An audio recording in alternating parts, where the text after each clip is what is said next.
지난주에 우리는 예수 그리스도의 메시아 되심에 대한 회의와 또 깊은 의심에 빠져서 예수님께 찾아가 그 신뢰에 가까운 질문을 던지는 세례 요한을 보면서 참 위로를 많이 받게 되었습니다.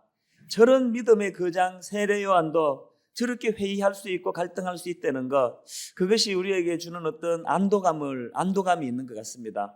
뿐만 아니라 그렇게 믿음 없어 찾아온 요한을 꾸짖지 아니하시고 칭찬하시고 세워주시는 예수님의 모습을 보면서 오늘 나의 믿음 없음, 나의 연약함, 이거 책망하지 아니하실 하나님을 생각하면서 또 이 좋으신 하나님의 성품에 위로를 받고 힘을 얻게 되었습니다.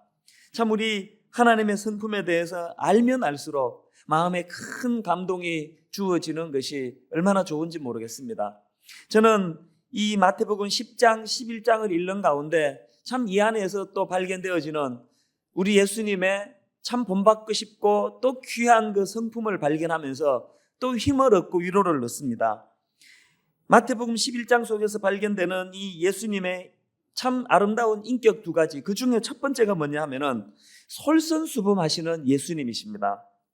우리가 살펴본 것처럼 마태복음 10장에서 이제 이 제자들을 세상으로 파송하시면서 예수님이 얼마나 여러 그 준엄하신 말씀으로 지적하시고 깨우쳐 주십니까? 그렇게 말씀을 다 전하신 다음에 바로 11장에 와서 보니까 1절입니다. 예수께서 12제자에게 명하시기를 마치시고 그 다음부터 이에 저희 여러 동네에서 가르치시며 전도하시려고 그 길을 떠나가시니라. 주님도 제자들에게 가르치셨던 그 말씀 그대로 직접 나가서 실천하시고 또 복음을 전하시는 모습을 보면서 남을 가르치려고 만들고 자기는 행하지 않는 부패한 이 세상 지도자들과 달리 친히 모범을 보여주시는 예수님의 모습을 저는 발견하고 거기서 참 제게 도전이 되는 깨우침이 많았습니다. 이 솔선수범이라는 덕목이 지도자에게 얼마나 필요한 것입니까? 예를 들면은 1967년도에 있었던 6일간의 중동 전쟁이요. 이 전쟁에서 여러 가지 면에서 이스라엘이 절대적인 열세였음에도 불구하고 승리했습니다. 거의 파죽지세로 시나이 반도, 골란고원, 요르단강 주변 등등을 점령해 나가고는 그 이스라엘을 보면서 참 세계가 다 놀랐었는데 나중에 많은 이 군사 전략가들이 이스라엘 승리의 비결을 이렇게 진단했습니다. 두 나라가 전쟁에 임했을 때 아랍군 지휘관, 아랍군 사령관에서 공격 명령이 이랬답니다. 가라. 그랬었는데 여기에 반해 이스라엘군 지휘관들은 병사들에게 나를 따르라 이렇게 소리를 쳤다는 겁니다. 그 상징적으로 느껴지는 뭐가 있지 않습니까? 솔선수범하는 지휘관을 둔 군대의 군사는 눈으로 보여지는 무기나 군사 숫자나 이런 것들로 가늠할 수 없는 사기와 응집력이 거기에 담겨져 있더라는 겁니다. 그게 결국은 승리로 이끄는 원동력이 되더라는 것입니다. 제가 그 글을 읽으면서 한 교회를 담임하는 목사 입장에서 이런 생각을 해봤습니다. 과연 분당 우리 교회는 아랍군 지휘관 같은 담임 목사가 이끄는 교회인지 이스라엘 군 지휘관과 같은 담임 목사가 이끄는 교회인지를 놓고 나름대로 생각을 참 많이 했었습니다. 제가 한 교회를 담임하는 입장에서 이런 고민하고 생각할 때에 우리 순장님들은 똑같은 고민을 하셔야 된다고 생각합니다. 내가 인도하는 우리 다락방은 아랍군과 같은 그런 지휘관이 인도하는 다락방인가? 이스라엘 군대와 같이 솔선수범하는 지휘관이 인도하는 군대인지, 우리 장로님들도 우리 교회의 이 분야 저 분야에서 책임자로 계시는 분들도 이 문제를 가지고 긴히 고민하고 또 하나님께 기도하고 그러셔야 된다고 생각합니다. 자녀 교육도 마찬가지예요. 열왕기상 15장 26절에 이런 표현이 있습니다. 저가 여호와 보시기에 악을 행하되, 그 다음에 보니까 그 아비의 길로 행하며 그가 이스라엘로 범하게 한 그 죄 중에 행한지라. 구약의 역대 왕들을 묘사할 때 이런 류의 묘사가 얼마나 우리 눈에 익숙합니까? 악을 행하되 그 아비의 길로 행했다는 겁니다. 우리는 자녀들에게 말로 훈계하고 말로 교훈하지만 궁극적으로 솔선수범하지 못하는 부모의 잘못된 태도가 결국은 그 아비의 나쁜 길로 행하게 만들더라는 것입니다. 오늘 예배하는 우리 성도님들, 특별히 가장 되시는 분들, 한 가정의 가장으로 얼마나 애쓰고 수고가 많으십니까만, 여러분 거기에 우리 가정의 자녀들에게 말로 야단치고 훈계하시는 거기다가 우리 가장분들의 섬세하신 솔선수범이 더 씌워지면 우리 가정의 자녀들이 감동을 받고 변화가 있으리라 그렇게 생각을 합니다. 두 번째로 발견되어지는 예수님의 성품이 있는데, 험담하지 않으시는 예수님이라는 사실입니다. 우리 지난주 11절 말씀을 가지고 여자가 낳은 자 중에 세례 요한보다 큰 이가 없다, 그렇게 예수님을 인격 모독에 가깝게 그렇게 회의하고 의심하는 세례 요한을 예수님이 오히려 칭찬해 주셨는데, 언제 칭찬하셨나 보니까 이 7절에 참 의미가 있더라고. 말씀이요, 이렇게 기록합니다. 저희가 떠남에, 언제 칭찬했습니까? 저희가 떠남에 예수께서 무리에게 요한에 대하여 말씀하시되, 죄성을 가진 우리는요, 저희가 떠남에 있을 때는 심약해서 말도 못하고 쭈뼛쭈뼛 하다가 저희가 떠남에 온갖 말로 씹고 욕하고 비방하고 비판하고 이런 데 익숙한 게 이게 우리의 모습입니다. 우리가 하나님의 이 신령한 말씀을 받는다 할 때에 그 무슨 추상적이고 막연한 어떤 영적인 교훈만이 아니고, 이런 예수님의 행동을 보시면서 실제적으로 우리가 하나씩 하나씩 닮아가고 다듬어야 될 성품들이 많다고 생각합니다. 저는 이 세례 요한을 묵상을 하면서요, 이 세례 요한 주변에 두 부류의 사람이 있다는 것을 발견하게 됩니다. 한 부류의 사람들은 지난주 살펴본 것처럼 요한이 옥에 있을 때 누군가가 끊임없이 예수 그리스도의 메시아 되심을 의심하고 회의하고 자꾸 그런 말을 전해주는 한 부류의 사람이 있지 않았습니까? 그러다 보니까 2절에서 요한이 옥에서 그리스도의 하신 일을 듣고 그런 부정적인 얘기를 듣고 견디지 못해서 사람을 보내서 당신 메시아 맞아요? 이렇게 의심하게 되더라는 것입니다. 그런가 하면은 또 한 부류의 사람이요, 예수님께서 그 찾아온 사람들에게 지난주 살펴본 것처럼 소경이 보며 안전뱅이가 걸으며 뭉둥이가 깨끗함을 입으며 쭉 말씀하시고 이걸 가서 세례 요한에게 전해주라고 그러지 않았습니까? 그 주님의 말씀을 받들어 가지고 그 사실을 세례 요한에게 전해준 또 다른 한 부류의 사람이 있더라는 겁니다. 그러니까 한 부류는 끊임없이 세례 요한을 의심하게 하고 갈등하게 만드는 부류였다면, 또 한 부류의 사람은 그 예수님의 말씀을 받들어 가지고 세례 요한의 의심과 회의를 종지부를 찍게 만드는 그런 말을 전해준 사람이 있더라는 것입니다. 저는 이 말씀을 가지고 오늘 여러분들이 주변 사람들에게 어떤 역할을 주로 하는지를 돌아보시기를 저는 권면하고 싶습니다.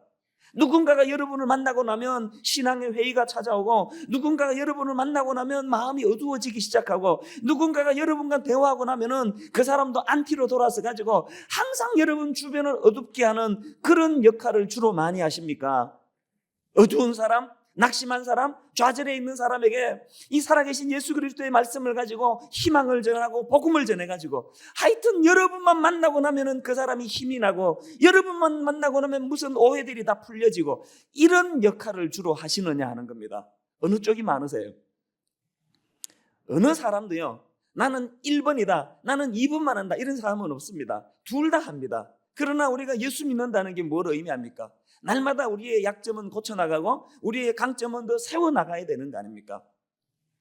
저는 이 말씀을 가지고 또 한 가지 적용을 해봅니다. 여러분 주변에는 어떤 사람들이 주로 많이 있습니까? 여러분 주변에는 어떤 사람 말에 귀를 기울이는 이런 형편에 있는지 돌아보셔야 합니다. 자, 그런데요, 오늘 본문에서 우리가 주로 나누게 된 중요한 포인트가 하나 있는데, 자, 예수님께서 왜 세례 요한이 예수님을 의심하고 회의하고 예수님을 모독에 가까운 말로 그렇게 했음에도 불구하고 예수님은 칭찬하셨나? 오늘 본문 7절에서 9절 안에 그 답이 다 담겨져 있습니다. 저희가 떠남에 예수께서 무리에게 요한에 대하여 말씀하시되 너희가 무엇을 보려고 광야에 나갔더냐? 바람에 흔들리는 갈대냐? 그러면 너희가 무엇을 보려고 나갔더냐? 부드러운 옷 입은 사람이냐? 부드러운 옷을 입은 자들은 왕궁에 있느니라. 그러면 너희가 어찌하여 나갔더냐? 선지자를 보려더냐? 옳다, 내가 너희에게 이르노니 선지자보다도 나은 자니라. 이 말씀 안에 왜 예수님이 그를 칭찬했는가도 담겨져 있는데, 저는 이 본문을 읽으면서 이 본문 안에 이 인생의 세 가지 부류의 사람들이 본문 안에 담겨져 있다는 것을 발견하게 되었습니다. 오늘 이것들을 살펴보면서 나는 어느 부류에 속해 있는지, 그리고 예수님에게 세례 요한처럼 칭찬받는 사람에게 속하는지를 점검하고 또 교정하는 그런 시간을 가지시면 좋겠습니다. 본문에서 발견되어지는 세 부류의 인생, 첫 번째, 목적 없이 사는 인생이 있더라는 것입니다. 7절 하반절을 다시 한번 보십시오. 너희가 무엇을 보려고 광야에 나갔더냐? 바람에 흔들리는 갈대냐? 이렇게 이야기합니다.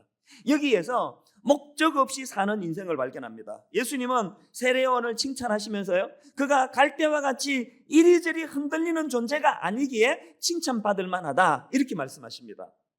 갈대의 가장 큰 특징이 뭡니까? 바람 부는 대로 흔들리는 존재예요. 그래서 마음 약한 여자들을 놓고 그대는 갈대다 이런 식으로 이야기하는데, 요새는 남자가 그런 사람이 훨씬 많은 것 같아요. 하여튼 흔들거리는 인생을 주로 갈대라 그러는데, 어떤 사람들이 갈대와 같은 인생입니까? 어찌 두 가지로 생각해 봤는데, 하나는요, 줏대 없는 사람이 갈대와 같은 인생이에요. 우유부단하기를 말로 다 할 수가 없고, 마음이 허약해가지고 유혹이라는 유혹은 다 넘어가고, 자기 주관도 없고 중심이 없는 사람, 이런 사람들이 갈대와 같은 인생입니다. 그리고 또 한 부류의 사람이 갈대와 같은 인생인데, 지나치게 능한 처세술을 가진 사람, 이런 사람들이 갈대와 같은 사람이에요. 항상 자기 이익에 민감해가지고 간에 붙었다, 쓸개에 붙었다, 이런 부류의 사람이 갈대와 같은 사람이에요. 신앙생활하는 분들도 마찬가지예요. 열왕기상 18장 21절에 보면 그런 부류의 사람들이 등장합니다. 엘리야가 모든 백성에게 가까이 나와 이르되, 너희가 어느 때까지 두 사이에서 머뭇머뭇하려느냐? 여호와가 만일 하나님이면 그를 쫓고 바알이 만일 하나님이면 그를 쫓을지니라 하니, 그 다음 보세요. 백성이 한 말도 대답지 아니하는지라. 왜 대답 못할까요? 갈대와 같은 인생이에요. 하나님 편에 섰다가 혹시 아합이 이끌고 있는 바알신이 이기면 어떡하냐는 거예요. 오늘도 신앙생활 하는데 한 발은 세상에다 담그고 한 발은 교회에다 담그고, 자꾸 천국이 있다 그러는데 죽어서 지옥 가면 그 큰일 나니까 보험 들어두는 것처럼 발 하나는 교회 안에 남겨놓고 세상에 나가면 여전히 세상 방식대로 살아가는 이런 부류의 사람들이 갈대와 같은 존재라고 그렇게 성경은 말씀하십니다. 이런 사람들의 태도에 비해서 여호수아 24장 15절에 나오는 이 여호수아의 결연한 의지를 보십시오. 만일 여호와를 섬기는 것이 너희에게 좋지 않게 보이거든 너희 열조가 강 저편에서 섬기던 신이든지 혹 너희의 거하는 땅 아무리 사람의 신이든지 너희 섬길 자를 오늘날 택하라. 그 다음 보세요. 오직 나와 내 집은 여호와를 섬기겠노라. 여러분, 이런 심지를 갖고 사는 사람, 이런 사람들을 하나님이 칭찬하신다는 겁니다. 그럼 두 번째 부류의 사람이 있습니다.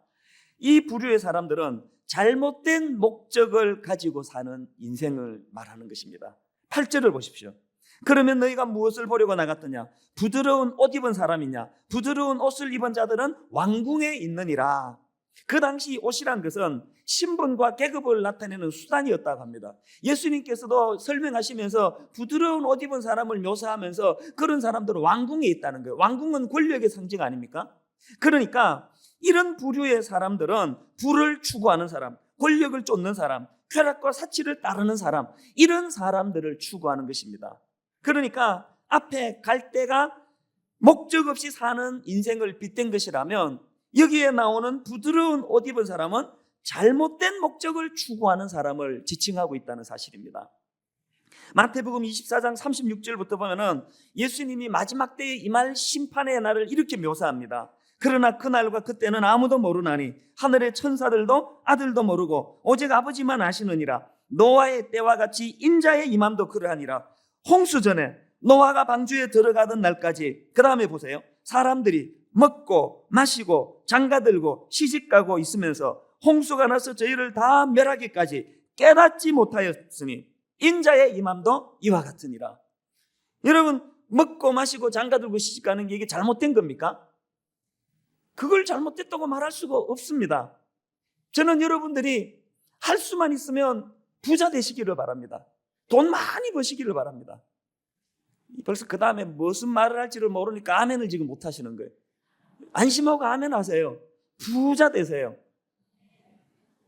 뭔가 미심쩍은 거예요 지금. 우리 교회를 좀 아시는 거예요. 저는 물질이요, 정말 악한 것들 손에 들려서 악하게 쓰임받는 것보다 이렇게 신실한 하나님 사람들 손에 들려지기를 원합니다. 나쁜 거 아니에요. 이 땅에서 누리기를 하나님도 원하세요.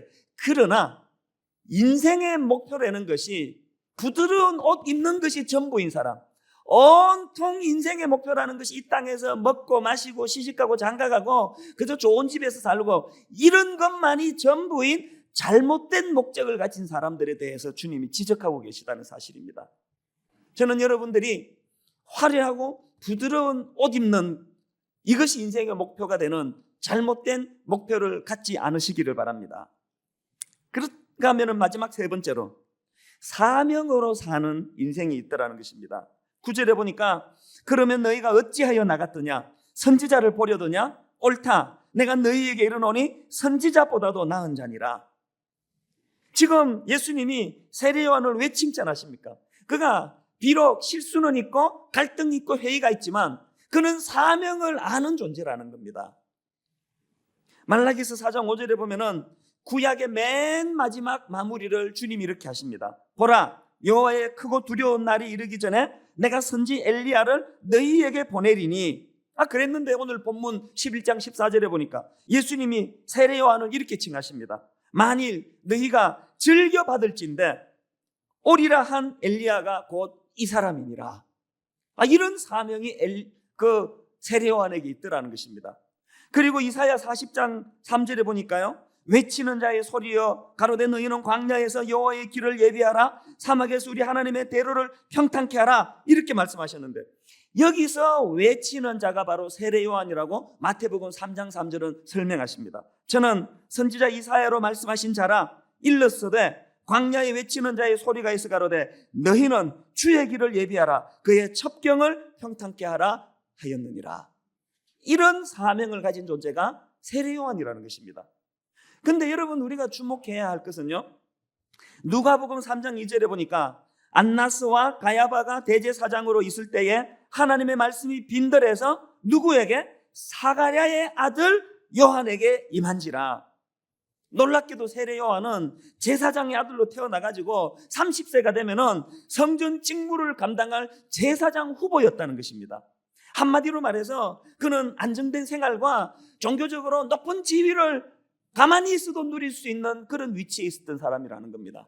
그랬는데 세례 요한은 그 모든 안정된 생활과 지위를 다 마다하고 사명을 위하여 광야로 들어갔던 사람이라는 것입니다.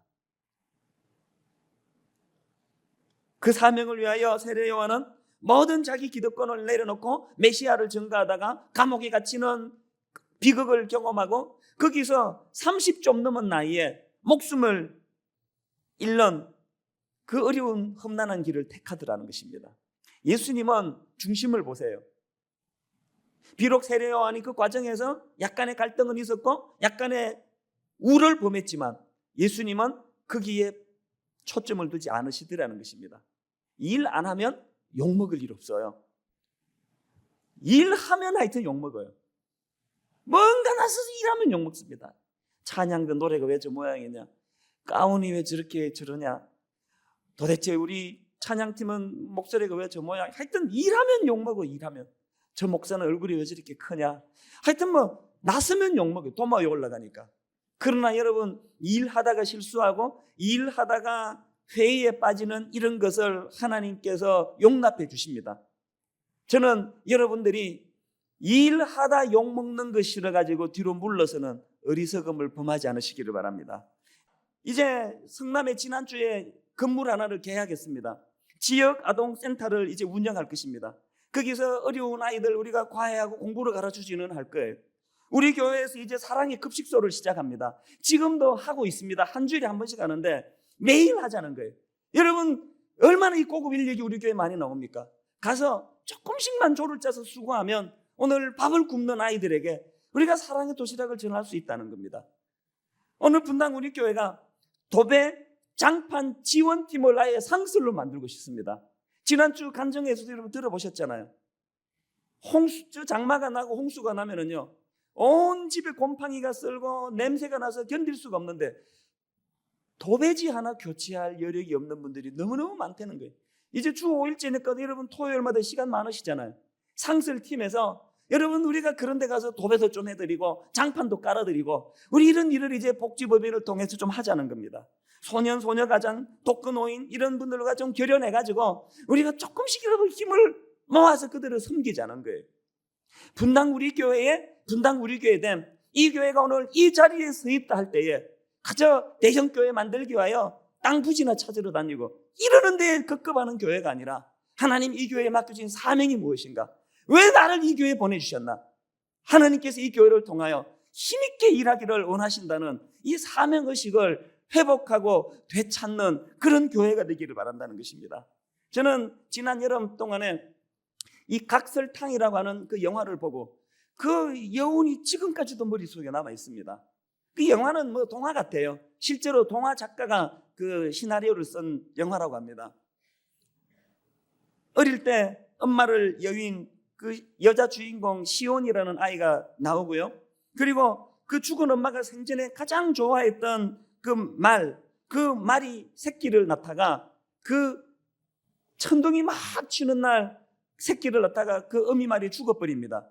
그래서 태어난 그 망아지라고 이름이 천둥이라는 이름을 가진 망아지와 이 여자아이와의 우정을 그린 그 내용인데요. 그 뭐 다 생략하고요. 저는 제일 마지막 부분에서 그 얘기를 생각하면 지금도 목이 메어요.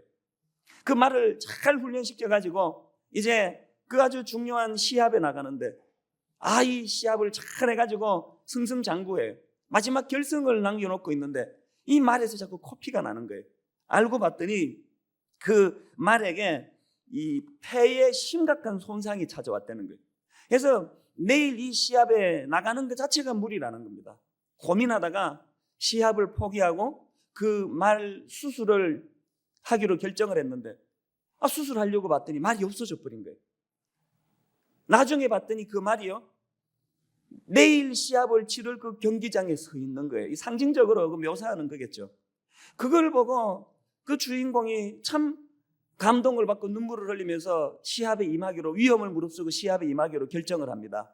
그리고는 이제 마지막 결승전을 달리는데 막 달리는 가운데 그 말이 막 코피가 터져가지고 그 말 위에 타고 있는 그 여자 주인공에까지 막 그 피가 튀고 그럽니다. 그래서 눈물로 이 여주인공이 말에게 막 소리를 칩니다. 천둥아, 그만 달려. 너 계속 달리면 이러다가 죽어. 눈물로 호소하는데 그 말이 듣지를 않아요. 그렇게 최선을 향해서 결승점을 향해 달려가가지고 그 말이 1착으로 도착을 합니다. 그리고 그 자리에서 꼬꾸라져 쓰러지는데요. 제가 그 장면을 이렇게 보는데 마음으로 눈물이 났는지 몰라요. 그 말이 꼭 저 같고요. 그 말 위에 올라타고 있는 그 여자 주인공이 꼭 하나님같이 느껴져요. 예수님같이 느껴지는 거예요. 제 마음속에 그 영화를 보면서 눈물이 막 이렇게 나는데, 하나님 저렇게 살다 죽게 해주세요. 그 말이요, 마지막 그 결승전 포기하면 수술하고 오래 살 수 있지만 자기 삶의 목표는 없어지는 거예요. 저는 우리 딸아이에게 그 영화를 너무너무 보여주고 싶었어요. 무슨 메시지를 갖고 있는지 알고 공부하라는 겁니다. 오늘 여러분 왜 사십니까? 오늘 목표도 없고 달려갈 결승점도 없고 그저 그렇게 안주하고 편하게 사는 그런 인생, 부드러운 옷을 입고 화려한 옷을 입고 왕궁에 사는 그것을 성공했다 생각하는 이 잘못된 가치관을 가지고 있는 오늘 우리 시대에 하나님이 우리에게 주시고자 하시는 말씀의 포인트가 뭐냐는 겁니다. 무슨 세상을 뒤집어 놓는 화려한 일을 하자는 거 아니에요. 우리 주부들, 천하보다 귀한 한 영혼 여러분 아들, 딸이라는 이름으로 주셨습니까? 잘 섬기려고 애쓰고 아무리 애를 써도 변화되지 않는 그 아이를 놓고 주님 앞에 사명감을 가지고 달려나가는 그런 꿈을 가지고 자녀 교육하시는 부모님 되시기를 바랍니다. 직장생활, 신앙생활, 내가 오늘 호흡하는 거 자명종 시계를 맞추어 놓고 억지로 일어나는 인생이 아니라 오늘도 내가 호흡이 남아있다는 거, 하나님 내게 맡겨주신 사명이 있는 줄로 믿습니다. 그 사명 때문에 가슴이 벅차고 그 사명 때문에 살맛이 나고, 오늘 분당 우리 교회가 수천 명 모이는 교회가 됐기 때문에 살맛이 난다면 저는 하나님 앞에서 비참한 목사라고 생각합니다. 여러분 통장에 돈이 좀 있으니까 나 성공해서 이렇게 하고 사는 분 계시다면 여러분 세상에서는 성공했는지 몰라도 하나님 앞에서 초라한 분이라는 사실을 아셔야 됩니다. 오늘 말씀을 맺으려고 합니다. 이 천둥이와 같은 인생을 살다간 바울이라는 사도요. 그가 3차 선교 여행을 마치고 예루살렘으로 귀환하려는데 모든 제자들이 다 말립니다. 위험하다는 거예요. 그 만류를 뿌리치고 예루살렘을 향해 가는데 유대로부터 아가보라는 유명한 선지자가 와가지고 네가 가면은 결박되어 이방인들 손에 넘겨질 것이라는 충격적인 예언을 합니다. 그 얘기를 듣고 모든 주변 사람들이 가지 말라고 다 말리는데 그때 바울이 이렇게 이야기합니다. 사도행전 21장 13절. 바울이 대답하되 너희가 어찌하여 울어 내 마음을 상하게 하느냐. 나는 주 예수의 이름을 위하여 결박받을 뿐 아니라 예루살렘에서 죽을 것도 각오하였노라 하니. 아까 말씀드린 그 각설탄이라는 영화에서요, 이 말을 오늘 수술시키고 내일 시합을 포기할 것인가, 오늘 이 수술을 포기하고 내일 시합에 임하게 할 것인가를 놓고 옥신각신하는데 그 말을 훈련시켰던 조련사가 한 말을 저는 잊지를 못합니다. 이렇게 이야기하더라고요. 기수나 경주마나 달리는 게 그의 운명이라면 원 없이 달리다 죽는 것도 행복일 것이다. 원 없이 달리다가 죽게 만들자는 것입니다. 하나님이 여러분에게 주시는 말씀이라고 믿습니다. 저는 여러분에게 잃어버린 사명이 회복되기를 바랍니다. 그 사명 붙들고 원 없이 달리다가 죽는 행복한 하나님 사람 되시기를 바랍니다. 원 없이 사명을 향하여 달리다가 그러다가 하나님 부르심을 받는 행복한 인생 되시기를 주님 이름으로 축원합니다. 저는 이 예수님의 마태복음 11장 28절 말씀이 참 좋습니다. 왜 좋은가 하니까 이 말씀 속에는 인간을 어떤 존재로 보시는가 하는 예수님의 시각이 담겨져 있습니다. 예수님은 인생을 수고하고 무거운 짐진 존재로 인식하고 있다는 사실입니다. 돈 많이 벌고 세상에서 성공하고 화려한 사람들에게는 짐이 가볍고 세상에 하는 일도 안 되고 일이 어려운 사람은 짐이 무겁고 이런 시각으로 보시는 게 아니라 성공한 사람이건 그렇지 않은 사람이건 화려한 명성을 지닌 사람이건 무명의 사람이건 너나 할 거 없이 인생은 무거운 짐진 존재로 그렇게 인식하고 계신다는 것입니다. 어릴 때는 그 말씀이 좀 별로 와닿지 않았는데 저도 이제 40대 중반 이제 후반을 달려가면서 참 인생을 무거운 짐진 존재로 인식해 주시는 그 예수님의 시각이 참 고맙고 감사합니다. 어제 어떤 자료를 보니까요, 이 서울시 광역 정신보건센터에서 한국 리서치에다가 의뢰한 설문조사가 있더라고요. 그 설문조사에서 당신은 직장이나 가정 혹은 학교에서 스트레스를 많이 받는 편입니까? 이렇게 물었더니 62.2%가 그렇다고 응답을 했다는 거예요. 그리고 27.2%가 현실적으로 많은 스트레스를 받고 있는데 이것을 해소할 길이 없다. 이 스트레스를 풀지 못한다. 이렇게 응답을 했다는 겁니다. 심지어는 정신건강위험자가진단에서 10.7%가 고위험군, 정신적으로 이미 문제가 생긴 그런 상태라고 그렇게 응답을 했다는 거예요. 그 중에는요, 자기 스스로가 우울증 같은 정신건강상 문제가 있다 이렇게 응답한 사람이 24.8%가 된다는 거예요. 미국 같은 경우에 1년 동안 신경안정제와 수면제를 사는데 소비되는 비용이 25억 달러나 된다고 하는 자료를 오래전에 본 적이 있습니다. 굳이 이런 자료를 인용하지 않더라도 현실적으로 이 무서운 경쟁 구도 속에서 정신적으로 스트레스나 어려움을 호소하는 사람이 주변에 얼마나 많은지는 우리 모두가 다 알고 있는 이야기입니다. 그 많은 스트레스 속을 살아가다 보니까 사람들 마음속에 굉장히 부정적인 감정들이 자리 잡기 시작한 거예요. 여러분, 오늘 현대인들에게 어떤 부정적인 감정들이 자리 잡을까요?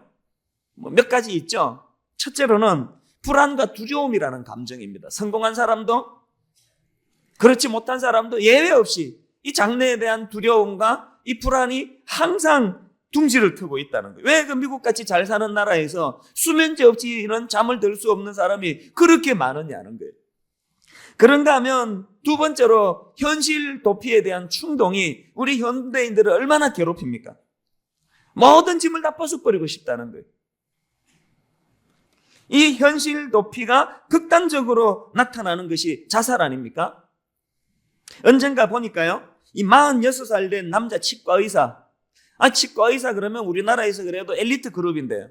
이 46살 된 치과 의사가 25살 된 이 여자 회사원하고 인터넷 자살 사이트에서 만나가지고 그런 염세적인 대화를 주고받았겠죠. 그리고는 두 번째 만남에서 이 46살 된 치과 의사와 25살 된 이 여자 젊은 회사원이 함께 동반 자살했다는 그 신문 기사가 나간 것이 여러분 보신 분들이 계실 것입니다. 뭐 이런 극단적인 행동은 아니더라도 저나 여러분 모든 가장들, 우리 주부들 마음속에 너무 현실적으로 짐이 무거워서, 인생이 무거워서 이거 훌훌 다 집어던지고 싶다. 그래서 불교에서는 간혹 그 출가하는 분들이 끊임없이 생겨나는 것이 바로 이런 마음의 상태라고 저는 생각을 합니다. 그런가 하면은 세 번째로 상대방에게 문제의 원인을 돌리는 책임 전가. 이것이 오늘 현대인들이 마음에 가지고 있는 감정의 상태 중에 하나라고 생각합니다. 어려움이 많은 가정일수록 그 책임을 상대방에게 전가시키는 이런 일들이 그 비난의 손가락이 얼마나 많이 난무합니까? 저는 요즘에 한 50년 이렇게 진득하게 사신 우리 머리가 희끗하신 노부부들께서 여전히 서로를 존중하고 세워주면서 내가 이 사람 만나서 내 팔자가 폈어 하시는 분들을 보면 정말로 제가 존경합니다.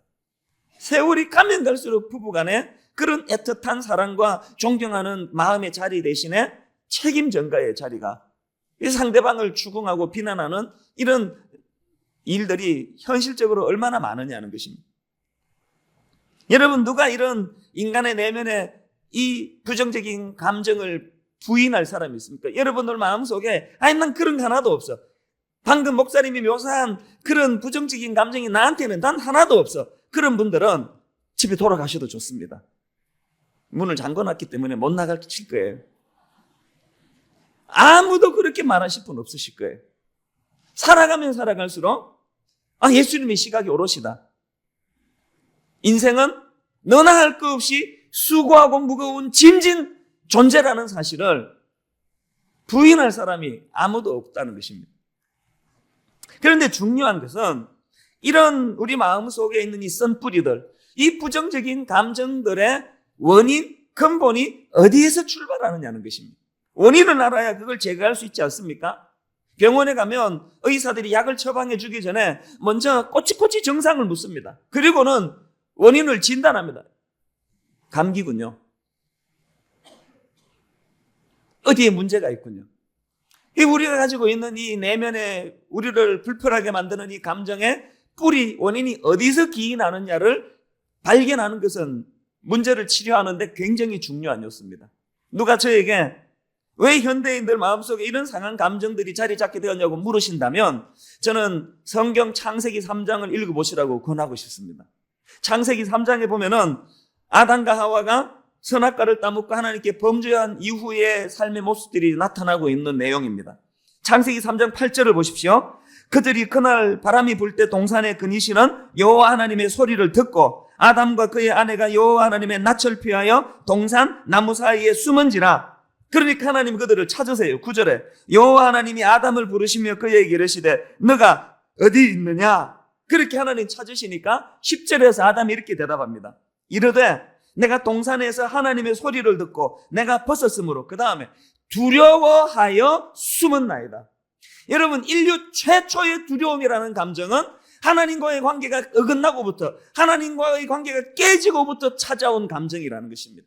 하나님 없이 잘 살 줄 알고 내 주먹을 믿고 내가 열심히 힘을 내서 내 인생을 영위하면 하나님 없이도 나는 성공할 수 있을 것이라는 생각을 가지고 선악과에 손을 댔는데 그 먹음직하고 보암직스러운 그 열매는 내 손에 쥐었는데 그것을 내가 베어먹는 성공은 했지만 그 순간에 마음에 말할 수 없는 공허함과 두려움이 찾아온 것이 인류 최초의 두려움의 시초라는 것입니다.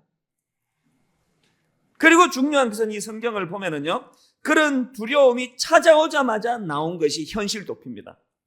10절 말미에 내가 벗었으므로 두려워하여 그 다음에 숨었나이다. 숨었나이다. 책임 전가의 문제도 마찬가지입니다. 11절을 보니까요. 이르시되 누가 너의 벗었음을 내게 알렸느냐? 내가 내게 먹지 말라 명한 그 나무 열매를 너가 먹었느냐? 그랬더니 범죄한 아담이 뭐라고 변명합니까? 12절에 아담이 이르되 하나님이 주셔서 나와 함께 있게 하신 여자 그가 그 나무 열매를 내게 주므로 내가 먹었나이다. 쉽게 말해서 이 여자 때문에 내가 망했다는 거예요.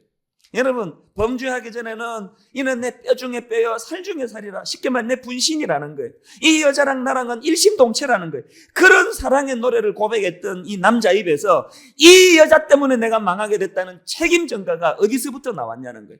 하나님하고 관계가 어긋나니까 부부간에 문제가 생기더라는 거예요. 여러분, 자꾸 부부간에 어려움이 생기면 뭐 부부 클리닉 찾아가고 상담받는 거 필요합니다만 더 근본적인 뿌리를 캐내서 하나님하고의 관계에 문제가 없는지를 돌아보셔야 됩니다. 제게 이 초등학교 1학년 된 그 막내 아들이 하나 있습니다. 그 이놈을 이제 훈련시킨다고 따로 재우는데 이게 새벽만 되면은 거의 뭐 일주일에 두세 차례씩 새벽만 되면 울먹울먹하면서 안방으로 들어와요. 이제 자다가 잠이 깨보니까 자기 혼자거든요. 무섭거든요. 그러면 잠이 깨가지고 이게 뭐 지금 뭐 새벽이 뭐 2시인지 3시인지 4시인지도 모르는 상황이지만 어떻게 할까요, 제가? 이리 와. 울지 말고 이리 와. 그리고는 자기 엄마하고 아빠 사이에 누워주는 거예요. 아가 하나님 모르는 다른 가정은 남편과 아내 사이에 이혼이 누워있다는데 우리는 막내 아들이 거기 누워자요. 그러면 이놈의 자식이 남 잠 다 깨워놓고 자기는요 5초도 안 돼서 잠이 들어. 5초도 안 돼서. 제가 그 장면을 문득 생각하면서 무슨 생각을 합니까? 여러분, 아버지 된 사람이요 자기 잠 깨는 게 싫어가지고 그 아들이 새벽에 뭐 3시에 깨든 4시에 깨든 너는 동이 틀 때까지 나오지 말고 거기서 있으라고 이렇게 말하는 아버지는 없습니다. 저는 내 자식이요 새벽 3시에 일어나가지고 두려움에 여명이 동틀 때까지 두려움에 혼자 떠는 모습을 저는 원치 않아요. 이게 하나님 아버지 심정이라는 걸 문득 제가 깨달았다는 거예요. 왜 그렇게 힘들어 하시면서 고아처럼 그렇게 계시느냐는 거예요. 원하는 대로 가정은 잘 유지가 되지 않고 그 영화에 나오는 그 세 주인공처럼 중간에 회사에서 쫓겨나고 열심히 중고차 팔아가지고 캐나다로 송금해줬는데 그 부인은 이혼하자고 통보를 하고 마치 초등학교 1학년 아이 잠이 깨가지고 외로운 눈물을 흘리는 것 같은 이런 상황 속에 있으면서 왜 혼자 그러고 계시느냐는 거예요. 안방으로 오라는 거 아닙니까? 안방으로 언제든지 와. 괜찮아. 난 잠 깨도 괜찮으니까. 울고 있지 말고 언제든지 와. 그리고 포근하게 안아주는 것이 이게 아버지라는 거예요. 오늘 성경의 묘사가 얼마나 적나라합니까? 사람이 자기의 아들을 안는 것 같이 너희의 하나님 여호와께서 너희가 걸어온 길에서 너희를 안으사. 저는 오늘 이곳에 초대되어 오신 여러분들 가만히 여러분 자기의 모습을 되돌아보시길 바라요. 솔직히 고백하면 제 짐도 무겁습니다. 저도 어떨 때는 내려놓고 싶고요. 교회가 짧은 시간에 이렇게 갑자기 급성장하는 후유증이 저희 교회도 많아요. 이건 뭐 몸이 좀 안 좋아서 한나절만 쉬고 나면은 책상 위에 막 수억이 쌓여있는 처리해야 될 서류, 무슨 책, 끊임없이 요청하는 하루에 30-40통의 이메일, 만나기를 요청하고 안 만나주는 거 섭섭해 하시는 이런 성도들이 둘러싸여가지고 너무 무거워요. 저도 너무 무거워요. 어떨 때는 정말 현실 도피하고 싶은 마음이 생겨요. 떠나고 싶어요. 여러분과 제가 똑같은 상황이지만 그러나 하나님 알지 못하는 사람과 저와의 결정적인 차이가 어디에 있는지 아십니까? 그럴 때마다 저는 우리 7살, 8살 먹은 꼬맹이가 선잠 깨서 고독해 외로워 자기 아빠한테 달려와 안겨오는 것처럼 저도 안아주시는 하나님이 계세요. 너 무거운 짐을 내가 다 안다. 얼마나 힘드냐? 하루 종일 교회 일 처리하고 집에 가면 또 한 가정의 가장으로 해야 될 일이 얼마나 많습니까? 공부도 봐줘야 되죠. 이런저런 아버지 노릇도 해야 되죠. 그런 거 잘 못하는 것에 대한 또 가책과 마음의 아픔도 있죠. 이런 마음의 부담을 하나님 아시고 수고하고 무거운 짐진 이 목사 이리 와 안아줄게. 그분에게 안겨 어떨 때는 눈물을 흘리기도 하고 어떨 때는 감격하기도 하고 그러고 나면 아침이 언제 그랬냐는 듯 먹구름은 다 사라지고 또 수십 명의 성도들을 섬길 수 있는 힘이 생겨나더라는 것입니다. 저는 오늘 여러분들을 초청해 놓고 어떤 축복의 말씀을 선물로 드릴까 고민하다가 문득 떠올란 것이 시편 127편 말씀이었습니다. 왜냐하면 이 말씀 속에는 우리가 예수님을 마음에 모시면 얻게 되는 축복 두 가지가 담겨져 있기 때문입니다. 여러분, 예수님 영접하면 어떤 축복이 주어집니까? 첫째로 인생의 의미와 보람을 아는 축복을 얻게 된다는 거예요. 시편 127편은 이렇게 노래하고 있지 않습니까? 여호와께서 집을 세우지 아니하시면 세우는 자의 수고가 헛되며 여호와께서 성을 지키지 아니하시면 파수꾼의 깨어 있음이 헛되도다. 너희가 일찍 일어나고 늦게 누우며 수고의 떡을 먹음이 헛되도다. 이 원문을 보면은 이 수고의 떡을 할 때 이 수고는 복수형입니다. 우리나라는 이 단수와 복수를 잘 구분을 짓지 않는데 원문상으로는 분명히 복수로 처리합니다. 무슨 뜻입니까? 수고의 양상이 복잡하다는 거예요. 회사 문제만 어려운 거 아니고 건강 문제만 힘든 게 아니고 복합적이라는 거예요.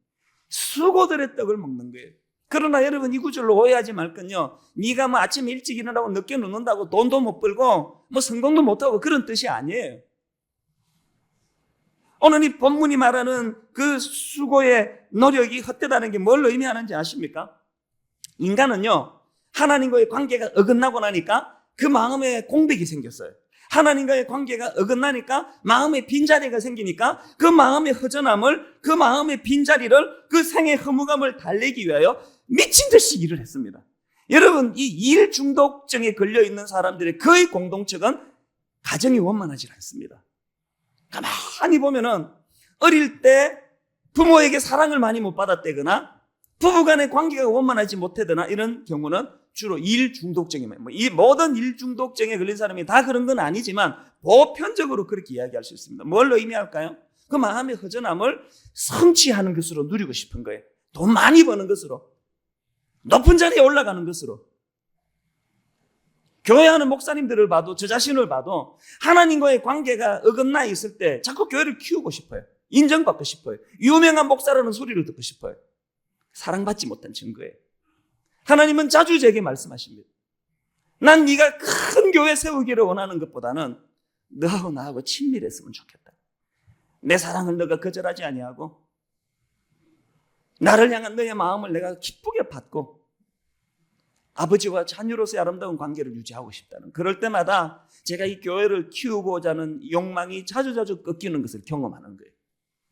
인간이 하나님과의 관계가 어긋나니까 그 어긋난 자리를 메우기 위하여 미친 듯이 일했습니다. 도시를 건설하고 과학을 발달시키고 잘 사는 세상을 만들어 보려고 혈안이 되어서 달려갔습니다. 그러나 아침에 일찍 일어나고 늦게 누우며 먹는 수고였더니 헛된 거예요. 큰 집은 장만했는데 이제 외제차 몰고 다니는데 마음의 여전한 공허감은 없어지지 않는 거예요. 하나님과의 관계가 회복되면 허전한 허망한 마음의 빈자리가 채워질 줄로 믿습니다. 전도서 2장 20절에서 솔로몬이 이렇게 말합니다. 이러므로 내가 해 아래에서 한 모든 수고에 대하여 내가 내 마음에 실망하였도다. 여러분, 이 솔로몬이 실직자입니까? 인생 낙오자입니까? 이 솔로몬은요, 그야말로 한 나라의 왕으로 모든 걸 다 누렸던 사람입니다. 그런데 자기 생을 돌아보니까 내 한 모든 수고에 대하여 내가 내 마음에 실망하였도다. 이게 아침 일찍 일어나고 늦게 누우는 것이 헛되다고 하는 그 말씀의 의미입니다. 여기에 반해서 시편 128편에 보니까요, 여호와를 경외하며 그의 길을 걷는 자마다 복이 있도다. 어떤 복이? 너가 너 손이 수고한 대로 먹을 것이라. 일확천금을 노리는 게 아니에요. 너가 복되고 형통하리로다. 내 집안에 있는 내 안에는 결실한 포도나무 같으며 내 식탁에 둘러앉은 자식들은 어린 감람나무 같으리로다. 여호와를 경외하는 자는 이같이 복을 얻으리로다. 여러분, 이 모습을 한번 그려보세요. 그 아내가 얼마나 사랑스러운지. 결실한 포도나무 같은 풍성함이 있는 아내라고 인정해요. 그 자식들하고 뭐 그렇게 풍성한 식탁은 아니지만 반찬 몇 개만 놓고 한 상에 둘러앉아가지고 그 어린 자식들이 이렇게 이야기합니다. 아빠 같은 아버지를 만난 게 내 인생의 가장 큰 축복이에요. 나는 엄마를 만난 게 너무너무 감사해요. 우리가 그토록 듣고 싶어하는, 또 우리가 그토록 갈구하는 가정의 모습 아닙니까? 무슨 물침대를 갖다 놓고 무슨 상하로 만들어진 식탁 위에서 밥을 먹으면서도 냉랭하게 그지없는 그런 식탁을 대하는 오늘날의 가정들을 보시라는 거예요. 저는 여러분이 하나님의 그 초청에 응하심으로 말미암아 여러분 가정이 회복되는 은혜가 있기를 원합니다. 그런가 하면 두 번째로요. 어떤 축복이 있습니까? 예수님 영접하고 나면 평안과 안식을 누리는 축복을 얻게 됩니다. 2절을 보세요. 너희가 일찍 일어나고 늦게 누우며 수고의 떡을 먹으며 뜨도다. 그 다음에 그러므로 여호와께서 그의 사랑하시는 자에게는 잠을 주시는도다. 우리가 알다시피 그러므로라는 접속사는 A 문장과 B 문장을 연결하는 가교 역할을 하는 접속사 아닙니까? 근데 문장 앞뒤가 잘 맞지가 않는 것 같아요. 앞에서는 일찍 일어나고 늦게 누우며 수고의 떡을 먹는 것이 헛되다. 뒤에 문장은 사랑하는 자에게는 잠을 준다는데 이 둘을 지금 연결시키고 있다는 말이에요. 뭘 의미합니까? 아무리 부자가 되고 아무리 세상에서 성공해도 하나님 주시는 평안이 없어서 밤에 불면증으로 잠을 못 이루고 날마다 안달복달하고 불안한 인생을 결코 성공한 인생이라 말할 수 없다. 그 얘기입니다. 이 잠을 주시는 하나님의 축복을 이해하려면요, 다윗이 쓴 또 다른 시 시편 3편을 보셔야 됩니다. 이 시편 3편에 보면 다윗 생애의 가장 위기예요. 자기 아들 압살롬이 자기에게 쿠데타를 일으켜 왕권을 창탈하려고, 우리 그 재벌들 보면은 간혹 이런 일들이 있지 않습니까? 왕권을 찬탈하려고 그 자식이 반란을 일으켰어요. 엎친 데 겹친 격으로 많은 민심이 지금 그 아들 쪽으로 쏠리고 있습니다. 그래서 지금 일대의 위기를 느끼며 다윗이 도망을 가니까 그 마음이 얼마나 상하겠습니까? 시편 3편 1절 2절에 자기의 마음을 이렇게 묘사합니다. 여호와여, 나의 대적이 어찌 그리 많은지요. 일어나 나를 치는 자가 많으니이다. 많은 사람이 나를 대적하여 말하기를 그는 하나님께 구원을 받지 못한다나이다. 얼마나 절망적인 감정에 지금 빠져 있는 걸 아는데 그 3절에서 대반전이 일어납니다. 3절에 보니까 여호와여, 주는 나의 방패시요 나의 영광이시요 나의 머리를 드시는 자시이다. 원문에는요, 이 3절 앞에 그러나라는 접속사가 있습니다. 나의 대적이 얼마나 많은지요, 나를 조롱하는 인간이 얼마나 많은지요, 그러나 이 순간 당신은 나의 방패시요. 이 다윗이 노래하는 3절 후반절에 보세요. 나의 영광이시여, 쉬운 성경에 보니까 내 명예를 회복시켜 주시는 분이요, 나의 머리를 드시는 자시다. 당신은 나를 떳떳하게 살도록 돕는 분이라는 거예요. 현실을 보니까 절망적인데 이 상황에 나를 안아주시는 하나님을 바라보니까 당신은 이 순간 나의 방패시여, 당신은 이 순간 내 명예를 회복시켜 주시는 분이시여, 당신은 나를 떳떳하게 살도록 돕는 분이십니다. 그렇게 고백하고 나니까 5절에서 놀라운 결론을 그가 말합니다. 내가 누워 자고 깨었으니 여호와께서 나를 붙드심이로다. 여러분 생애에 이런 거 한 번이라도 경험해 봤어요? 온 사방의 원수들이 죽이려고 달려드는데 사업은 내일까지 몇 억을 막지 않으면 지금 쫄딱 망하게 생겼는데, 갑자기 남편이 암이라는 선고를 받았는데, 자식은 지금 가출해가지고 지금 절대절명의 위기인데, 4살 된 아기는 소아암에 걸려가지고 목숨을 잃어버렸는데, 온 사방의 절대절명의 위기 가운데 있지만, 그러나 내가 누워 자고 깨었으니 하나님께서 나를 붙드심이로다. 이 노래를 어떤 주석을 보니까요, 아침에 부르는 찬양, 아침에 부르는 노래, 이런 별명을 붙였더라고요. 이 평강을 여러분 한 번이라도 경험해 보셨습니까? 교회가 어떤 데인지 아십니까? 작년 이맘때 새세명 축제 때요, 제가 그 지안이라고 하는 우리 교회 여학생 이야기를 해드렸습니다. 이 아이가 미국으로 유학을 갔는데 비가 부슬부슬 오는데 그 발을 헛디뎌가지고 2층 난간에서 1층으로 떨어졌어요. 그래서 얼굴이 정면으로 곤두박질 치면서 턱이 다 깨지고 이빨이 다 나가고 윗턱이 광대뼈를 누르고 광대뼈가 뇌를 건드려가지고 그냥 그 혼수 상태에 빠져버린 여학생이에요. 우리 교회에서 집중적으로 기도하고 걔네 아버지는 바로 주일날 이 시간에 비행기 타고 시카고로 가시고 우리는 예배 시간에 걔를 위해 집중으로 기도했는데 후일담을 듣고 얼마나 제 마음이 좋았는지 몰라요. 온 교회적으로 그 아이를 위해 기도하자 그랬는데요, 우리 교회에 이 야탑에서 미용실을 제법 크게 하는 분이 계세요. 이분이 마음에 이 아이를 위해 기도해야 되겠다 그런 마음이 들었나 봐요. 그래서 이제 하루는 미용실 문을 아침에 열어놓고는 하나님께 기도하기 시작했는데 뭐라고 기도했는가 하니까 하나님 내가 오늘 이 아이를 위해서 기도해야 되는데 기도할 동안에 손님이 한 명도 오지 않게 해주세요. 이게 제정신으로 할 수 있는 기도입니까? 그렇게 기도를 했는데 그냥 뭐 잠깐 그 아이 낫게 해주세요 이게 아니고 이분이 그날 마음 먹기를 내가 그 아이를 마음에 품어도 마음에 불안이 없어질 때까지 이거 잘못되면 어떡하나 이런 염려로 불안이 없어질 때까지 기도를 하기 시작했다는 거예요.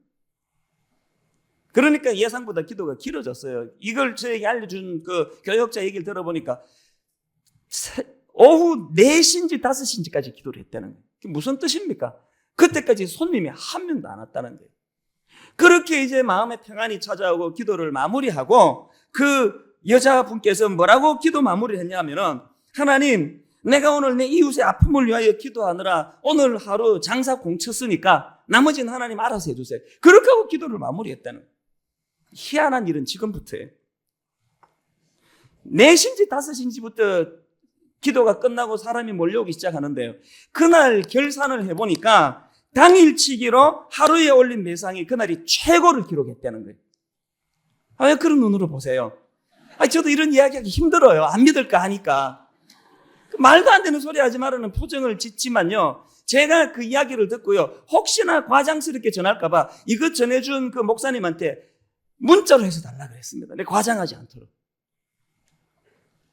뭐 허구한 날 이런 신비로운 것만 추구하는 걸 저는 원하지 않습니다만 적어도 우리 생애 가운데 안아주시는 하나님으로 말미암아 온 사방의 원수가 떨어져진 절망적인 상황 속에서 이런 위로자 되시는 하나님을 살아가는 동안에 여러분 가끔씩 경험해야 이게 정상 아니냐는 거예요. 이런 은혜를 경험하고 나니까 다윗이 시편 3편 6편에서 이런 고백을 합니다. 1000만인이 나를 둘러치려 하여도 나는 두려워 아니하리이다. 하나님 사랑하는 자에게 주시는 잠은 이런 사람에게 임하는 줄로 믿습니다. 지난 연말에 미국 교포입니다. 이 제임스 킴이라고 하는 분이 오리건주에 있는 어느 국립공원 눈밭에서 쓰러진 채, 숨진 채 발견이 된 불행한 사건이 있었습니다. 타주에 있는 친척집을 방문하고 돌아오는 길에 갑자기 불어닥친 폭설에 고립이 됐는데 무려 일주일 동안 차 안에 갇혀가지고 꼼짝을 못했는데 가장으로서 책임감 때문에 그랬겠죠. 어린 두 아이와 아내를 차에다 두고는 구조를 요청하러 나간다고 나갔다가 26km를 보니까 거의 그 뺑뺑뺑뺑 같은 자리를 돌면서 그러다가 불과 1.6km 휴게소를 앞두고 숨지는 가슴 아픈 사건이 일어났습니다. 이것이 전 세계적으로 참 방영이 돼서 아픈 마음을 같이 나누었는데 왜 그러냐 하니까 이분이 걸어갔던 그 길에 반대 방향으로 걸어갔으면 불과 1.6km 거리에서 구조대를 요청할 수 있는 휴게소가 있었다는 겁니다. 그런데 반대편으로 가서 그렇게 고생을 하고 그곳에서 그만 동사하는 불행한 일을 겪었다는 겁니다. 저는 그 가장의 모습을 이렇게 상상을 해봅니다.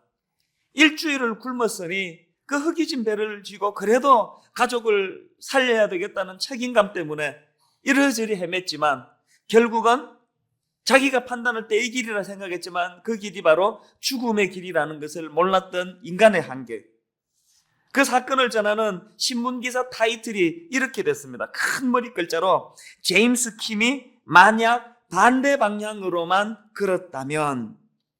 그 제목이 우리 인간의 한계를 여실히 보여주는 것 같습니다. 저는 그 사건에서 오늘 이 땅을 살아가는 우리들의 모습과 또 애타게 수고하는 가장들의 모습을 발견합니다. 여러분 다 아시지만 대한민국에서 가장 노릇하는 것이 쉬운 일이 아니에요. 대한민국에서 40대 돌연사가 세계 1위라는 이야기는 뭐 벌써 다 알고 있는 이야기 아닙니까? 그런데 참 가슴 아픈 것은 그런 가족을 위한 우리 가장들의 몸부림이 그것이 다 이 해피엔딩과 같은 아름다운 이야기로 결말 내려지지 않는 거예요. 제임스 킴과 같은 허망한 끝맺음으로 끝을 맺는 경우들도 생각보다 많더라는 것입니다. 최근에는 또 이런 일도 있었습니다. 이 가까운 안양에서 일어난 일인데 이 공익요원으로 복무 중이던 23살짜리 아들이 빈둥빈둥거리고 출근도 안 하고 그런다고, 어머니가 잔소리 하신다고, 꾸짖는다고, 그 어머니 배와 등을 예리한 흉기로 4차례나 찔러가지고 혼수 상태에 빠뜨린 거예요. 그런데 정말 제 마음을 아프게 한 거는요, 자기 아들에게 찔려서 혼수 상태에 빠져가는 그 어머니가 그 와중에도 자기 아들 보호하느라고요, 장롱에 있는 옷가지를 막 방에다가 흩뿌리고, 왜 그렇게 했겠습니까? 강도 사건으로 위장하려고. 그렇게 하고 그 아들을 도망쳐 내보냈다는 겁니다.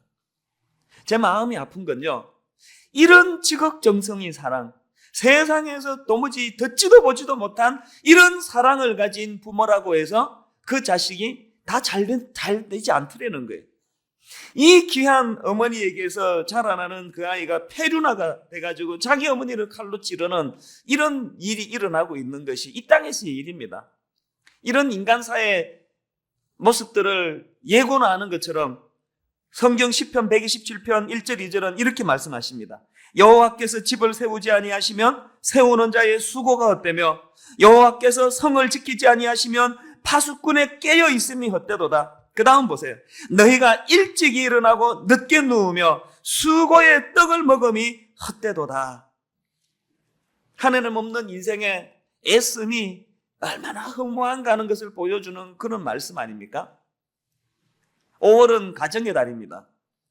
특별히 오늘은 어버이 주일입니다. 가족을 생각하고 부모의 은혜를 돌아보는 이 5월 달에 왜 우리가 지금까지 교회 나가지 않던 여러분을 초청해서 함께 예배를 드리기로 했는지 아십니까? 한번 돌아보자는 거예요.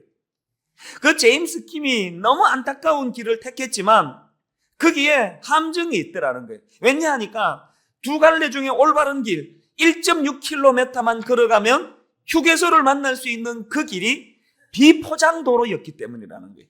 눈으로 보기에 이 길이 아니라는 생각이 들더라는 겁니다. 여러분, 오늘 신앙생활하기 얼마나 어렵습니까? 예수 믿는 사람들을 봐도 정이 안 가는 사람이 많아요. 교회가 하는 짓을 봐도 마음에 안 드는 구석이 많아요. 마치 비포장도로 길을 보는 것처럼 교회에 대해서 선뜻 마음이 열리지 않는 요소가 많을 거예요. 오늘 초청돼 오신 분들 가운데는 교회의 목사들한테 상처받아서 교회를 떠난 분도 많으실 거예요. 그러나 여러분 기억하셔야 됩니다. 여러분 눈으로 보시기 비포장도로 같고 이건 아니다 싶어도 오늘도 수많은 하나님을 만나고 하나님 은혜를 경험한 사람들이 제대로 된 회복을 경험하더라는 것입니다. 저는 여러분을 향하여 간절한 소원이 있습니다. 오늘 이 시간에 목사가 무슨 감동적인 이야기를 해서 무슨 얄팍한 어떤 말장난을 가지고 여러분 마음을 움직이는 것이 아니라 제가 전하는 이 말씀과 관계없이 이유를 알 수 없는 잠잠한 기쁨이 여러분 마음에 조용히 움직이는 은혜가 있기를 바랍니다. 이유를 설명할 수 없는 마음의 평안이 하나님 앞으로 돌아올 때에 일어난다는 것을 경험하는 시간 되시기를 바란다는 것입니다. 여러분, 하나님 없이 살아왔던 지난 시간들이요, 혹은 오래 교회는 다녔지만 본질적으로 하나님을 내 인생의 주인으로 모시지 않고 살았던 수없이 많은 분들이요, 여러분들의 인생을 가만히 돌아보니까 아침에 누구보다 일찍 일어나고 저녁에 누구보다 늦게 자리에 누우며 수고의 떡을 먹으며 여기까지 달려왔는데 참 헛되다는 허망한 생각이 마음 한구석에 떠나지 않는 분 계시다면 지금이야말로 여러분 하나님이 부르시는 그 음성에 반응하실 때가 된 줄로 그렇게 받으시기를 바랍니다. 저는 오늘 우리가 살펴본 본문 말씀을 가지고 여러분들에게 귀한 몇 가지 축복의 말씀을 드리고 싶습니다. 오늘 본문 1절을 보니까요, 여호와를 경외하며 그의 길을 걷는 자마다 복이 있도다. 4절에서도요, 여호와를 경외하는 자는 이같이 복을 얻으리로다, 이렇게 이야기하는데 원어로 보면은 이 개념이 둘이가 같은 복이 아니에요. 이 4절에서 말하는 복은 하나님 주시는 축복을 의미합니다. 건강의 복, 만남의 축복, 물질의 축복, 이런 하나님 주시는 복을 말하는 복이고, 1절이 말하는 복은 그런 축복의 개념이라기보다는 행복을 의미합니다. 그러니까 이 시편 128편은 이런 구조입니다. 1절에서 큰 전제가 있습니다. 두 갈씩이라고 그럴까요? 여호와를 경외하는 자, 여호와 하나님을 믿고 따르는 자에게는 행복이 있다는 거예요. 그런 큰 전제가 있고 그것을 하나씩 하나씩 풀어나가 그 행복이 가능하도록 하나님이 주신 축복이 어떤 건가를 풀어 설명하고 있는 것이 시편 128편의 9절라고 말씀을 드릴 수 있습니다. 저는 오늘 이 본문 말씀을 가지고 여러분들에게 행복한 인생이 되시기 위하여 하나님 주시는 몇 가지 축복을 여러분에게 드리고 싶습니다. 첫째로 우리가 받을 축복은 일터에서의 축복입니다. 2절 말씀을 보십시오. 너가 너 손이 수고한 대로 먹을 것이라 너가 복되고 형통하리로다. 저는 이 말씀 속에서 일터와 관련한 두 가지 축복을 발견합니다. 적절한 일거리가 주어지는 것 자체가 축복이라는 거예요. 일할 수 있는 건강 자체가 축복이라는 거예요. 오늘도 여러분이 걸어서 이 자리까지 올 수 있는 것 자체가 축복이라는 거예요. 유명한 꽃동네의 그 구호를 여러분 아시죠? 빌어먹을 힘만 있어도 그것이 축복이라는 겁니다. 하나님께서 오늘도 우리에게 건강 주시고 이렇게 하나님 앞으로 올 수 있도록 해주신 것 자체가 축복이라는 거예요. 그리고 그 다음에 주시는 축복이 뭡니까? 내 손이 수고한 대로 결실을 누릴 수 있는 게 축복이라는 거예요. 26km를 헤맸지만 결국은 구조대를 발견했으면 그 제임스 킴의 수고는 헛된 게 아니에요. 자식을 위하여 온 헌신과 희생을 불사했지만 결국은 그 자식이 잘 돼가지고 이 땅에서 잘 살면 그 수고는 헛된 게 아니에요. 그런 지극정성을 보여줬음에도 불구하고 자기 어머니 턱에다가 비수를 꽂는 망나니 자식을 기르는 이 비참한 결과가 이게 손이 수고한 대로 먹지 못하는 우리 인생의 비극이라는 것입니다. 저는 우리가 하나님을 제대로 알고 하나님을 경험하면 이 두 가지 축복이 주어진다고 확신합니다. 그런데 1절에서요. 내 손이 수고한 대로 먹을 것이라 할 때 이 표현은요. 먹을 것이다라는 말씀은 즐길 것이다. 혹은 누릴 것이다. 이런 표현으로 대체해도 되는 말씀이에요. 아무리 사업에 성공하면 무슨 소용입니까?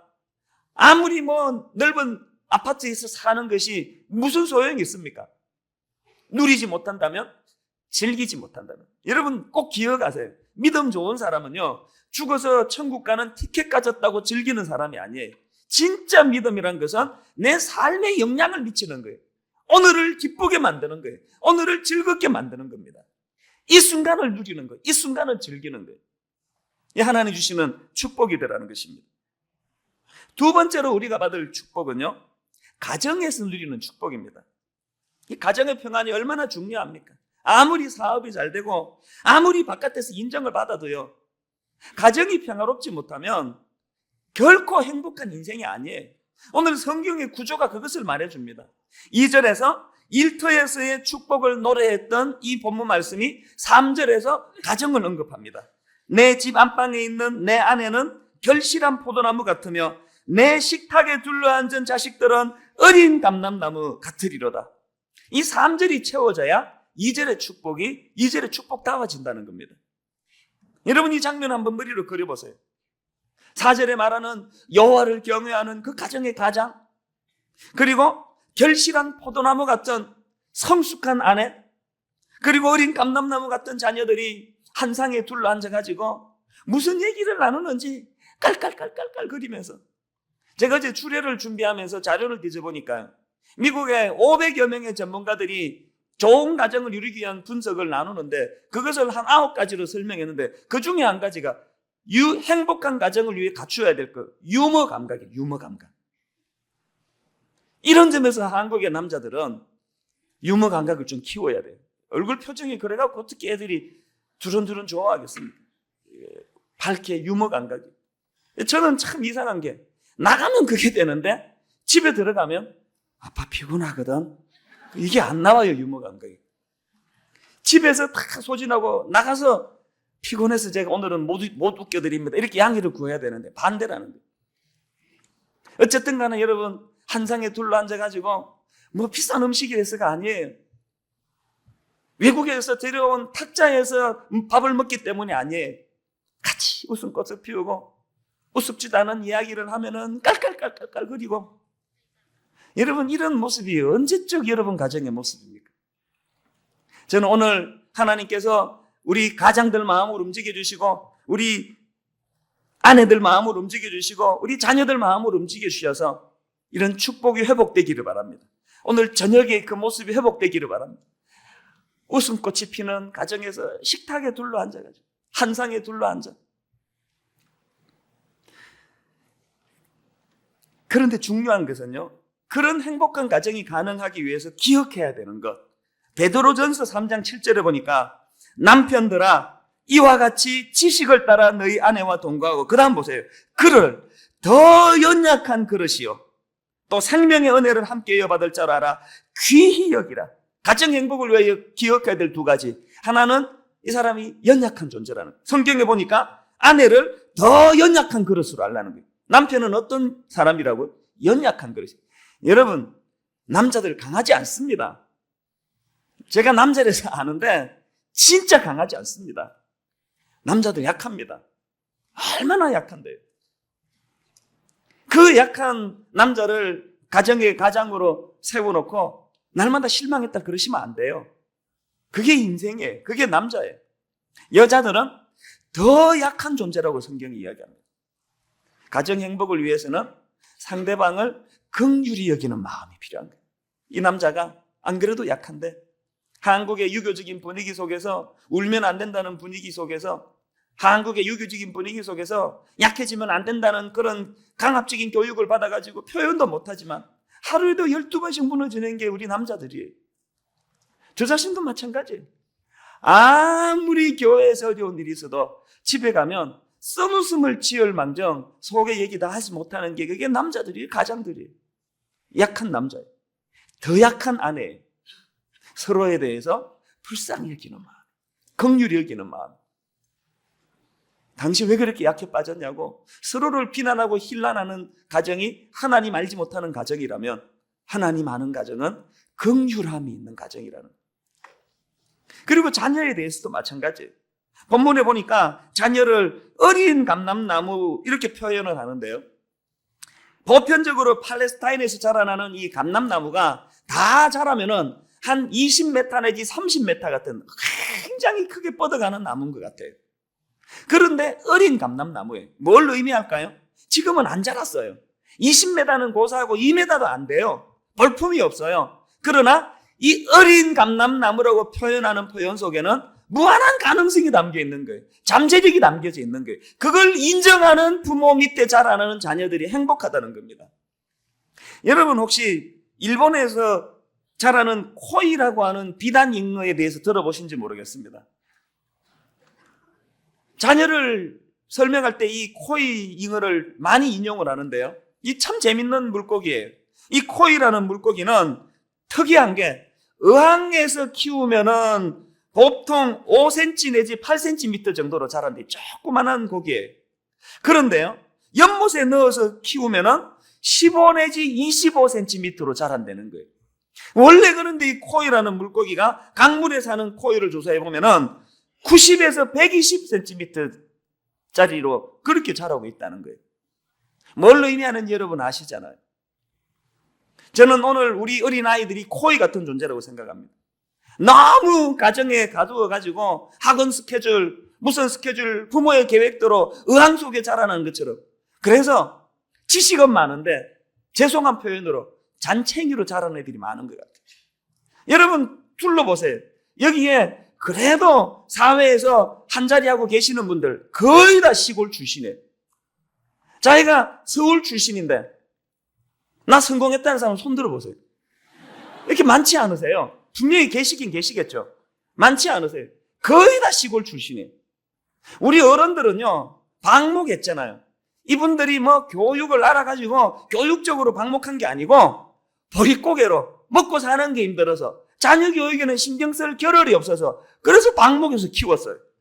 그런데 결과를 놓고 보니까 방목해서 큰 우리들 가운데 훨씬 인물이 많이 나오더라는 거예요. 자수성가하신 분 다 그런 케이스 아닙니까? 오늘 우리의 불행이 뭡니까? 아이들을 의항에다 놓고 기르는 코이 같은 존재로. 저는 여러분이 자녀의 축복을 누리기 위해서 어떤 부모가 자녀를 방목할 수 있습니까? 하나님께서 이 아이 길러주신다. 하나님이 이 아이 책임지신다. 지금은 자라지 못한 감람나무같이 초라하지만 언젠가 20m, 30m로 뻗어가도록 하나님이 인도해 주신다.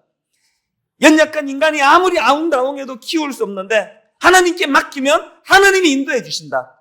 이 믿음이 있을 때에 방목할 수 있는 거예요. 여러분 솔직히 우리가 그 제임스 킹과 같이 이건 포장도로가 안 되니까 이 길보다는 저 길이 낫다 그래서 아이들을 몰고 갔다가 애들에게 낭패를 보여준 적이 한두 번입니까? 그게 인간이에요.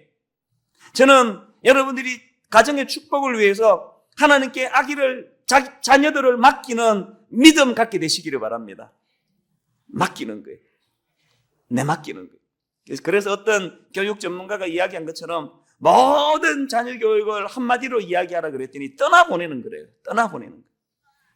내 품에서 내려놓는 거래요. 이런 자녀 교육이 일어날 때 여호와 하나님께서 그 자녀를 어린 감람나무로 인도해 주실 거라는 겁니다. 마지막 세 번째로요. 삶의 지경이 넓어지는 축복을 받으시기를 바랍니다. 5절을 보세요. 여호와께서 시온에서 내게 복을 주실지어다. 너는 평생에 예루살렘의 번영을 보며, 저는 이 본문 속에서 두 가지 축복을 발견합니다. 제가 만들어 봤는데 시온에서 예루살렘까지의 축복이라고 그렇게 이름을 지어봤습니다. 시온은요, 하나님 대신 성전을 상징하는 지명이라면 예루살렘은 우리가 몸담고 있는 이 땅을 상징하는 거예요. 분당 우리 교회에서 하나님을 만났습니다. 분당 우리 교회에서 시온을 경험합니다. 그러면 그 받은 은혜가 어디에서 펼쳐져야 됩니까? 예루살렘에서 축복이 펼쳐지는 거예요. 진정한 믿음을 가진 사람들은, 진정한 여호와를 경외하고 그 길을 걷는 사람은 그 시선이 자기 교회, 자기 가정에만 머물지 않습니다. 여러분의 축복의 혜택이 이 시대와 민족 앞에 쓰임받는 시온에서 예루살렘까지의 축복이 되기를 바란다는 겁니다. 옛날에 우리 어른들이 눈만 뜨면 우리 보고 하시던 말씀 기억나시죠? 나가 놀아라. 기억나시죠? 집이 좁으니까요. 애들이 복잡복잡 그러니까 나가 놀아라 그랬는데 알고 봤더니 이게 하나님 음성이더라고요. 하나님이 우리 보고 하시는 말씀이 나가 놀래요. 왜 교회에서 맨날 찢고 뽑고 맨날 그 싸우고 있느냐고. 나가 놀으라는 거예요. 영향력은 교회에서 미치는 게 아니에요. 교회는 저 같은 목사나 일부 핵심적으로 교회를 위해서 희생하는 사람들에게 맡겨놓고 여러분 나가 노셔야 돼요. 교회에 너무 관심 많이 갖는 것 자체가 성경적이지 않습니다. 나가 노시기를 바라요. 나가서 영향력을 발휘하시기 바랍니다. 여러분이 시온에서 은혜를 누리고 시온에서 축복을 발견했으면 예루살렘에서 그 축복을 나누어 주는 일을 하셔야 된다는 거예요. 여러분의 받은 축복을 자기가 움켜쥐고 가자 내 자식 그러면은 여러분의 자녀들이 코이 물고기밖에 안 되는 거예요. 가정은 하나님께 맡겨드리고 나가 놓으시기 바라요. 이곳저곳에서 여러분의 받은 축복을 유통하고 나누어 주는 그런 복의 통로가 되시기를 바랍니다. 두 번째로 제가 본문에서 발견하는 이 축복의 지경이 확장되는 게 뭐냐? 현재에서 미래까지의 축복이라는 거예요. 6절을 보세요. 내 자식의 자식을 볼지어다. 이스라엘에게 평강이 있을지로다. 우리 당대만 복 받는 게 아니에요. 우리 자식의 자식까지, 우리 자녀의 자녀의 자녀에 이르기까지 삶의 지경이, 축복의 통로가 여러분들로 말미암아 확장되는 은혜가 있기를 바랍니다. 저는 다시 여러분에게 축복을 드립니다만 이런 하나님 주시는 여러 가지 축복들, 일터에서의 축복, 가정에서의 축복, 자녀를 향한 축복, 당대뿐만 아니라 그 후대에 이르는 축복을 받아 누리기를 원합니다만 중요한 게 뭔지 아십니까? 하나님 주시는 그 축복도 귀한 거지만 하나님 자체가 축복이라는 걸 깨닫게 되시기를 바란다는 거예요. 우리 옛날에 뼈대 있는 집안이다, 그 집안에는 어른이 있다, 이런 이야기 하시잖아요. 어른이 있는 게 왜 중요한지는 아십니까?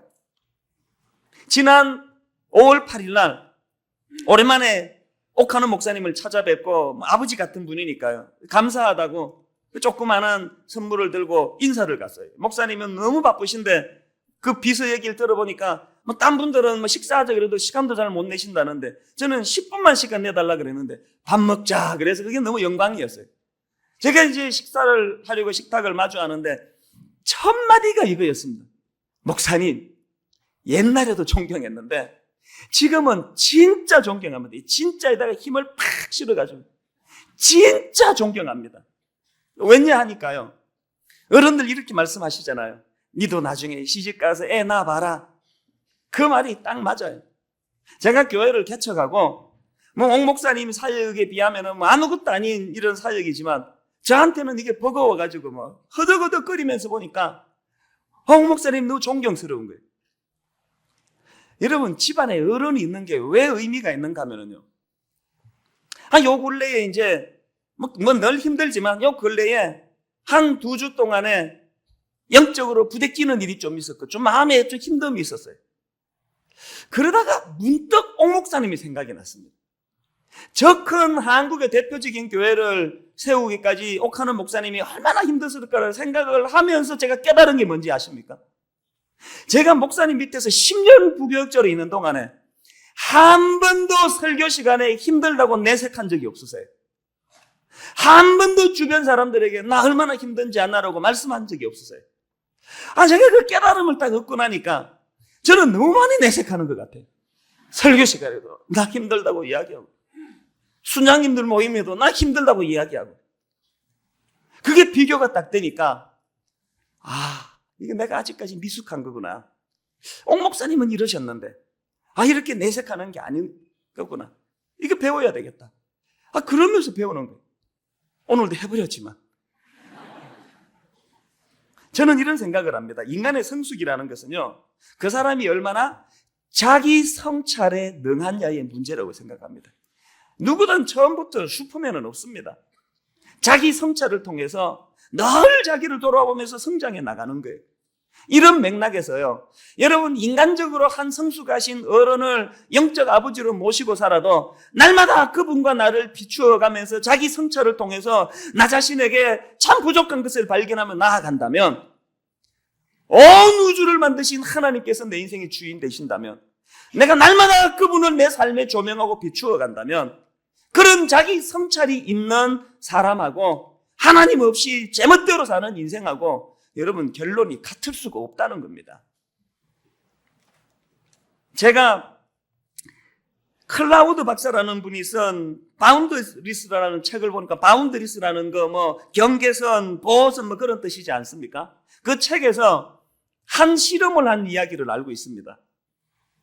유치원 다니는 애들을 대상으로 조사를 했는데 애들을 2그룹으로 나눈 거예요. 한 그룹은요, 부모들이 지켜보는 가운데 정확한 경계선이 있는 유치원에서 놀게 하는 거예요. 경계선이 있는 놀이터에서 놀게 하고, 또 다른 한 부류의 유치원 아이들을 경계선이 없는 데서 마음껏 뛰놀게 한 거예요. 우리 생각에는요, 경계선이 없는 마음껏 뛰놀게 하는 애들이 더 많이 자유롭게 자라고 더 활발하게 뛰놀 것 같은데, 수백 번 실험의 실험을 거듭한 결과 놀라운 결과가 나왔다는 거예요. 우리 생각과는 완전히 다르게 경계선이 분명히 꺼진 놀이터에서 놀던 아이들이 경계선 없는 곳에서 놀던 아이보다 훨씬 자유롭다는 거예요. 훨씬 그런 아이들이 안정된 마음으로 놀고 있더라는 것입니다. 뭘 의미할까요? 때로는 하나님 계신 게 우리에게 불편을 느끼게 만듭니다. 저는요, 태어나서 지금까지 술을 먹어본 적도 없고, 한 번 먹었습니다. 담배를 펴본 적도 없고요. 저는 하나님 무서워서 우리 이쁘지도 않은 마누라 말고는 다른 여자에게 눈도 하나 줄 수가 없습니다. 저는 교회가 이렇게 성장했음에도 불구하고 10,000원 쓰는 것도 부들부들 떨면서 씁니다. 제가 외제차를 탈 수 있습니까? 외제차는 고사하고 알려져 있는 고급 승용차를 제가 탈 수 있습니까? 죽을 때까지 못 탈 거라 생각합니다. 제가 여러분 앞에서 사치할 수 있습니까? 바운더리가 얼마나 많은지요. 어디 가도 뭐 성도들 다 만나고요. 외국 집회 가도 목사님 막 그러고, 어디 가서 마음 놓고 넥타이 풀고 펄어주듯이 밥 먹고 오면은 금방 이 메일이 와요. 오늘 식당에서 목사님 봤지롱. 그러면서 메일이 올라요. 이게 제 삶이에요. 날마다 감시당하는 것 같아요. 그런데 놀라운 것은요, 술도 못 먹죠. 담배도 못 피죠. 춤추러도 못 가죠. 바람도 못 피죠. 아무것도 할 수 없는 뚜렷한 하나님 바운더리 안에 있는데 놀라운 건 행복하다는 거예요. 행복하다는 거예요. 뭐하고 노는지 몰라요. 저는 노는 걸 아무것도 못하는 사람이에요. 즐기는 게 없어요. 근데 행복해요.